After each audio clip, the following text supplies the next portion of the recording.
শাপলা চত্বরে গণহত্যা হয়েছিল।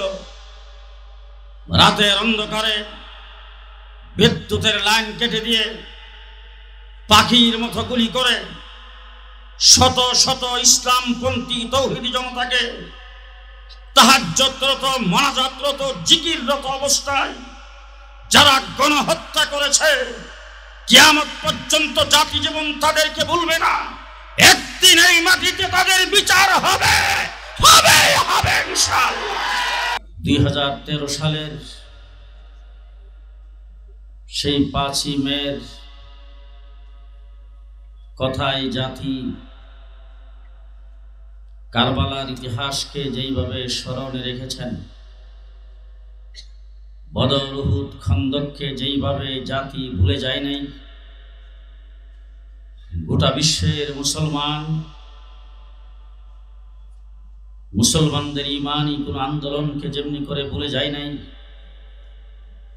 বাংলাদেশের সর্বস্তরের মানুষ 71-এর মুক্তিযুদ্ধকে যেইভাবে ভুলে যায় নাই, 25শে মার্চের কালো রাত্রিকে যেইভাবে ভুলে যায় নাই, ঠিক সেইভাবেই এই জাতি কিয়ামত পর্যন্ত শাপলা চত্বরের গণহত্যাকে স্মরণ রাখবে।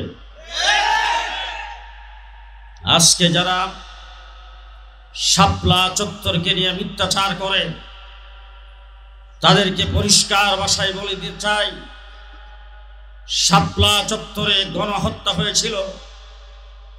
রাতের অন্ধকারে বিদ্যুতের লাইন কেটে দিয়ে পাখির মতো গুলি করে শত শত ইসলামপন্থী তৌহিদি জনতাকে তাহাজ্জুদরত, মোনাজাতরত, জিকিররত অবস্থায় যারা গণহত্যা করেছে, কিয়ামত পর্যন্ত জাতি জীবন তাদেরকে ভুলবে না।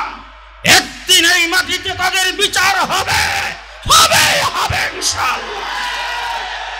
নারায়ে তাকবীর, আল্লাহু আকবার। হেফাজতে ইসলাম বাংলাদেশ জিন্দাবাদ জিন্দাবাদ জিন্দাবাদ জিন্দাবাদ। সংগ্রামী সাথী ও বন্ধুগণ, বিজ্ঞ প্রবন্ধকার বন্ধুবর হযরত মাওলানা প্রফেসর আফম খালেদ হোসেন অত্যন্ত সুচিন্তিত একটি প্রবন্ধ আজকের এই সেমিনারে উপহার দিয়েছেন। এই জন্য ওনাকে হেফাজতে ইসলামের পক্ষ থেকে ধন্যবাদ, মুবারকবাদ জানাচ্ছি। শিক্ষা জাতির মেরুদণ্ড। আজকের দিনে টকশোতে অনেক আলোচক, আমার দেশের অনেক বুদ্ধিজীবী বলে থাকেন শিক্ষা জাতির প্রাণ। কিছুদিন পূর্বে আমার দেশের মাননীয় প্রধানমন্ত্রী ছাত্রছাত্রীদের সামনে বক্তব্যে বলেছেন, শিক্ষাই সবচাইতে বড় সম্পদ। আমি জিজ্ঞাসা করতে চাই, কোন শিক্ষা সবচাইতে বড় সম্পদ?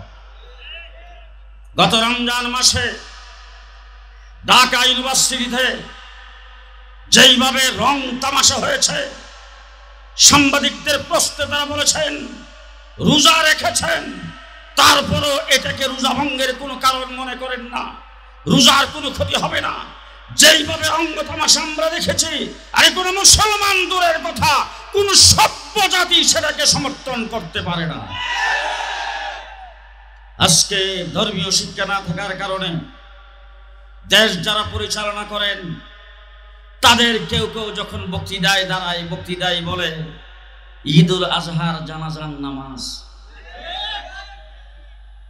আজকে আমরা দেখেছি ধর্মীয় শিক্ষার সামান্যতম না থাকার কারণে আমার কওমি মাদ্রাসার যখন স্বীকৃতি দিয়েছেন, সনদের স্বীকৃতির আলোচনা যেই সংসদ হয়েছে, স্পিকার থেকে শুরু করে মন্ত্রী, মিনিস্টার এবং কোন সংসদ সদস্য আমাদের নামটাও ভালো করে উচ্চারণ করতে পারে না।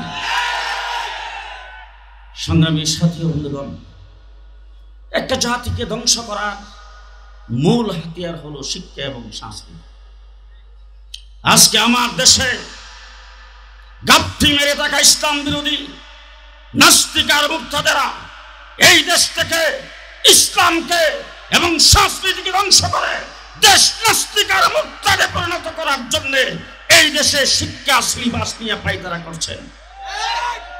আমরা যখন আওয়াজ করি তখন খুব সুন্দর একটা তদন্ত কমিটি বা সাব কমিটি গঠন করা হয়। আমাদের গ্রাম দেশে বলে শিয়ালের কাছে মোরগ বাগি। কাদেরকে দিয়ে সেই সাব কমিটি গঠন করা হয়? যারা সেই পায়তারাগুলি করছেন। শরীফ থেকে শরীফার গল্পের জন্য সাব কমিটি গঠন করা হয়েছে। শুনতে পেরেছি রিপোর্ট দিয়েছেন এটা ইসলামের সাথে সাংঘর্ষিক, তার মধ্যে কিছুই নাই, কয়েকটা আকার ইকার পরিবর্তন করে দিলেই চলবে। পরিষ্কার ভাষায় বলতে চাই, শতকরা 92% মুসলমানের দেশে মুসলমানদের ট্যাক্সের পয়সায় পরিচালিত স্কুল কলেজ ইউনিভার্সিটিতে মুসলমানের সন্তান পড়বে, উজুর ফরজ জানবে না, গোসলের ফরজ জানবে না, হালাল হারাম জানবে না, তা হতে পারে না। প্রত্যেকটা স্তরে ইসলামী শিক্ষাকে বাধ্যতামূলক করতে হবে। এই জন্য উলামায়ে কেরামের মাধ্যমে কমিশন গঠন করতে হবে। কে কে রাজি আছেন হাত তুলে দেখান।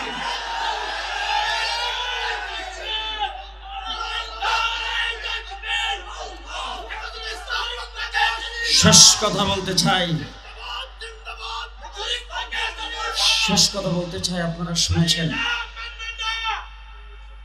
শুনেছেন এবং আপনারা বুঝতে পেরেছেন, এই নিয়ে আলোচনা করেছেন। কোন দেশে বাস করি?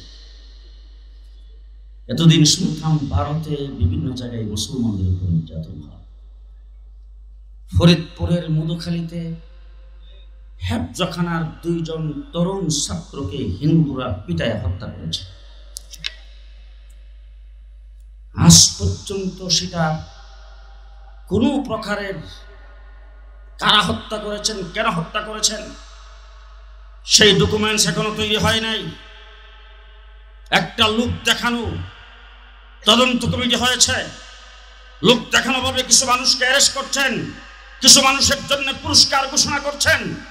পরিষ্কার বলতে চাই, হিন্দুরা এত সাহস কোথা থেকে পায়? মনে রাখতে হবে, হিন্দু ভাইদেরকে বলতে চাই, এইটা বাংলাদেশ সাম্প্রদায়িক সম্প্রীতির দেশ।